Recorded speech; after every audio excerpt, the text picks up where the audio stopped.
अस्सलाम वालेकुम, मैं मोहम्मद उल-कन्नैन और अपने YouTube चैनल नो साइड के साथ। अगर आप मेरे YouTube चैनल के ऊपर नए हैं तो प्लीज सब्सक्राइब कीजिए, कमेंट कीजिए और लाइक के बटन को दबा दीजिए। फैसलाबाद की हमने सीरीज स्टार्ट की हुई है कि उसके रिजल्ट्स के ऊपर हम बात कर रहे हैं, एनालिसिस कर रहे हैं और फ्यूचर के बारे में बता रहे हैं कि क्या एक सिनेरियो बन सकता है आगे जो हमारे 2-4 साल की जो पॉलिटिक्स है फैसलाबाद की। पहले दो एमएनए के हल्के और उसके नीचे जितने भी विंग्स थी वो उनका हम तस्करा कर चुके हैं। पहली एपिसोड हमारी वो अपलोड हो चुकी है, उस पर आप देख सकते हैं। आज हम दूसरी जो एपिसोड है उसके अंदर बात करेंगे दो एमएनए के हल्के और उसके नीचे जो एमपीए की उनकी विंग्स हैं उसके ऊपर। पहला हल्का है जी NA97, ये तांदिया वाला जो तहसील है। यहाँ पर यहाँ पर जो है वो मेन जो बिरादरी है वो बलोच बिरादरी है। कैंडिडेट्स भी बलोच बिरादरी से ही होते हैं। हर दफा यहाँ पर बलोच बिरादरी के ही बंदे बनते हैं। तो इस दफा भी मुकाबला जो है बलोच बिरादरी के दरमियान भी था, लेकिन एक यहाँ पर एक इम्पोर्टेड जो कैंडिडेट थे वो भी इस दफा यहाँ पर वारिद हुए थे।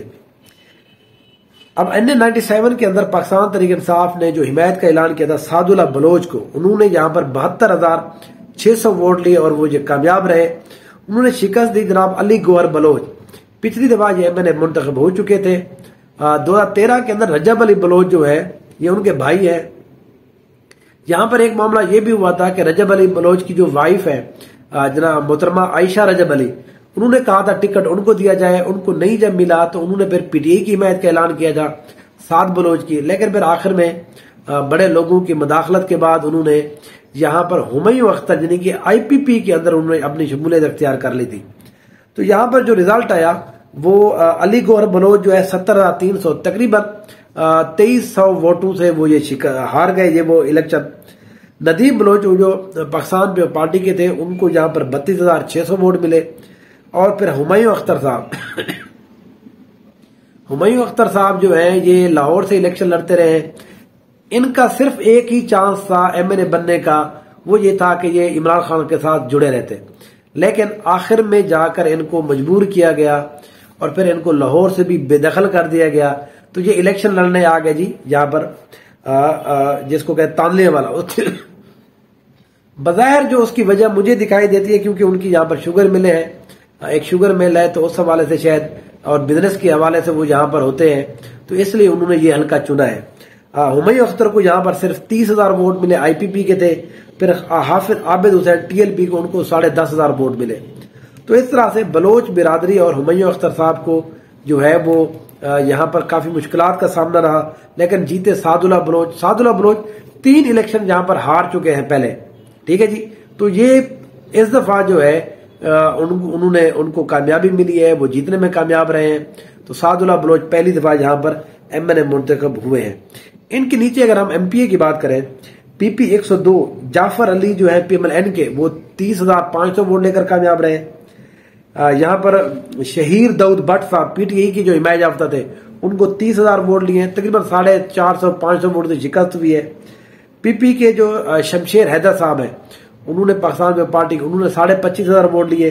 सिकंदर हयात जो IPP के जो विंग के तौर पर काम कर रहे थे हुमायूं अख्तर साहब की, उन्होंने यहाँ पर 17,000 वोट लिए। तो यहाँ पर PMLN जो है वो MPA की सीट जीतने में कामयाब रही PP 102 की। अगर बात करें PP 103 की, नूर शहद नूर साहब जो है ये PTI के हिमायत याफ्ता थे, इनको 35,000 वोट मिले।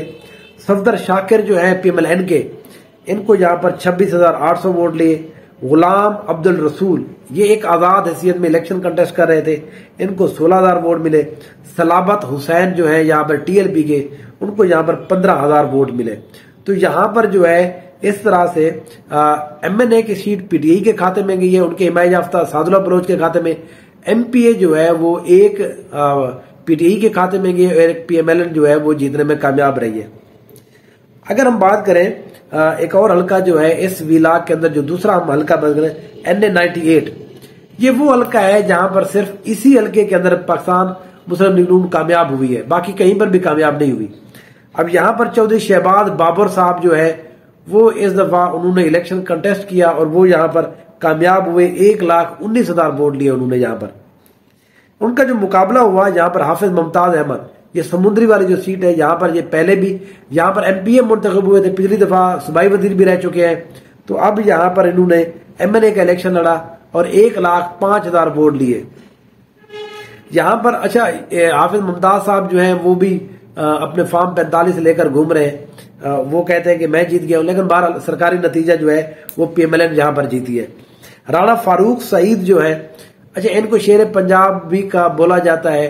पाकिस्तान में पार्टी को बड़ी उम्मीदें थी राणा फारूक और सईद साहब से। मैंने भी एक दफा बताया था कि यहाँ पर उनकी पोजीशन जो है वो ठीक है, उनकी कैंपेन अच्छी जा रही है, लेकिन यहाँ पर जो है वो पाकिस्तान में पार्टी एक पंजाब के अंदर एक डिजास्टरस इलेक्शन था। ये तीसरा ऐसा मुसलसल इलेक्शन है जिसमें पाकिस्तान पे पार्टी का वोटर जो है वो बयान नहीं कर रहा, या वो किसी और को दे रहा है, या वो आ ही नहीं रहा।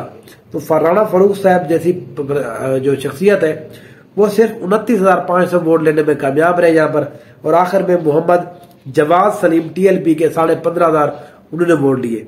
तो ये सीट जो है चौधरी शहबाज बाबर साहब तकरीबन 14,500 से 15,000 वोट लेने में कामयाब रहे। इनके नीचे जो MPA की सीट से 2 PP 104 के ऊपर RF महमूद गिल साहब जो है, इन्होंने PMLN के 53,800 वोट लिए, जीत कर वो कामयाब रहे। फारूक अरशद PTI के जो 46,500 वोट लिए उन्होंने। राणा फारूक सईद साहब खुद जहां पर MPA के कैंडिडेट भी थे, 17,500 वोट लिए। मुदस्सिर इकबाल TLP के तकरीबन 12,000 उन्होंने वोट लिए।